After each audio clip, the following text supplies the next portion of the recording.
মাজত জনপ্ৰিয়তা আৰ্জিছে অখিল গগৈ। অখিল গগৈ জিন্দাবাদ জিন্দাবাদ জিন্দাবাদ জাতীয়তাবাদী শিবিৰত ভেটি হেৰুৱাইছে নেকি অখিল গগৈ?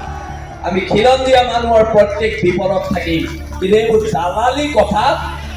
জাতীয়তাবাদৰ জাগৰণ আনি ৰাজনৈতিক কেৰিয়াৰ আৰম্ভ কৰিছিল অখিল গগৈ। কৃষক মুক্তিৰ আন্দোলন কৰি সৰ্বসাধাৰণৰ মাজত সোমাই পৰিছিল অখিল গগৈ। সেইবাবেই কাৰাগাৰত থকা অৱস্থাতো প্ৰচাৰ অবিহনে শিৱসাগৰবাসীয়ে নিজৰ কৰি দিছপুৰলৈ নিৰ্বাচন কৰি পঠিয়াইছিল ৰাইজৰ দলৰ নেতা অখিল গগৈ। কিন্তু নিজৰ গৃহ সমষ্টিতে এতিয়া অখিলৰ বিৰুদ্ধে দ্ৰোহ আৰম্ভ কৰিছে একাংশ জাতীয় সংগঠনে। ঐক্যবদ্ধ সংগ্ৰাম হ'ব। এই সংগ্ৰাম জাতীয়তাবাদৰ নামত দালালি কৰাৰ গীতাৰ বিৰুদ্ধে প্ৰথম হ'ব। জাতীয়তাবাদৰ নামত দালালি কৰাৰ যিকেইটা মানুহে কৰি আছে সিহঁতৰ বিৰুদ্ধে প্ৰথম হ'ব। কিন্তু মোক যদি কোনোবা MLA এজনে মোৰ সৈনিকক কয় যে শৃংখলে কোটি টকা বিজেপিৰ পৰা ল'লে, মোৰ এজনো এনেকুৱা সৈনিক নাই যি এইটো কথা বিশ্বাস কৰিব।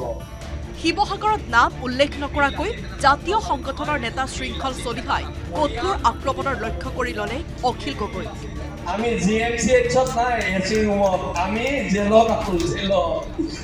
আঞ্চলিকতাবাদৰ নামত দালালি কৰা, বিৰোধী ঐক্যৰ নামত দালালি কৰা, বিজেপিৰ পৰা 25-30 লাখকৈ টকা লৈ থকা MLAৰ বিৰুদ্ধে সংগ্ৰাম চলোৱাৰ ঘোষণা শৃংখল চলিহাৰ। জাতীয়তাবাদৰ নামত দালালি কৰাৰ গীতাৰ বিৰুদ্ধে প্ৰথম হ'ব। জাতীয়তাবাদৰ নামত দালালি কৰাৰ যিকেইটা মানুহে কৰি আছে সিহঁতৰ বিৰুদ্ধে প্ৰথম হ'ব। কিন্তু ক'লে তেওঁলোকৰ সংগঠন বীৰ লাচিত সেনাক সেৱা নকৰাকৈ 2026ত কোনেও চৰকাৰ গঠন কৰিব নোৱাৰিব। 2026ত কোনে চৰকাৰ বনাই নাজানো, বীৰ লাচিত সেনা নামৰ শক্তিটোক সেৱা নকৰাকৈ কোনো চৰকাৰ বনাব নোৱাৰে। আনহাতে গৃহ সমষ্টিত ৰাজনৈতিক উদ্দেশ্যৰ প্ৰণোদিত এনে আক্ৰমণক লৈ এই পৰ্যন্ত বিশেষ প্ৰতিক্ৰিয়াহীন অখিল গগৈ। এই মুহূৰ্তত অখিলৰ চকু বিজেপিৰ ওপৰত।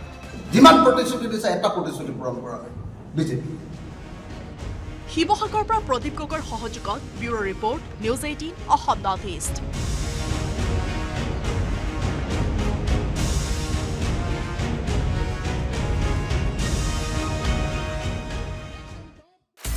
আপুনি বিচৰা বাতৰি পাব কেৱল নিউজ 18 এপত। নিউজ 18 এপ ডাউনলোড কৰিবলৈ স্কেন কৰক এই QR কোড। গুগল প্লে ষ্টৰতো পাব এই নিউজ 18 এপ।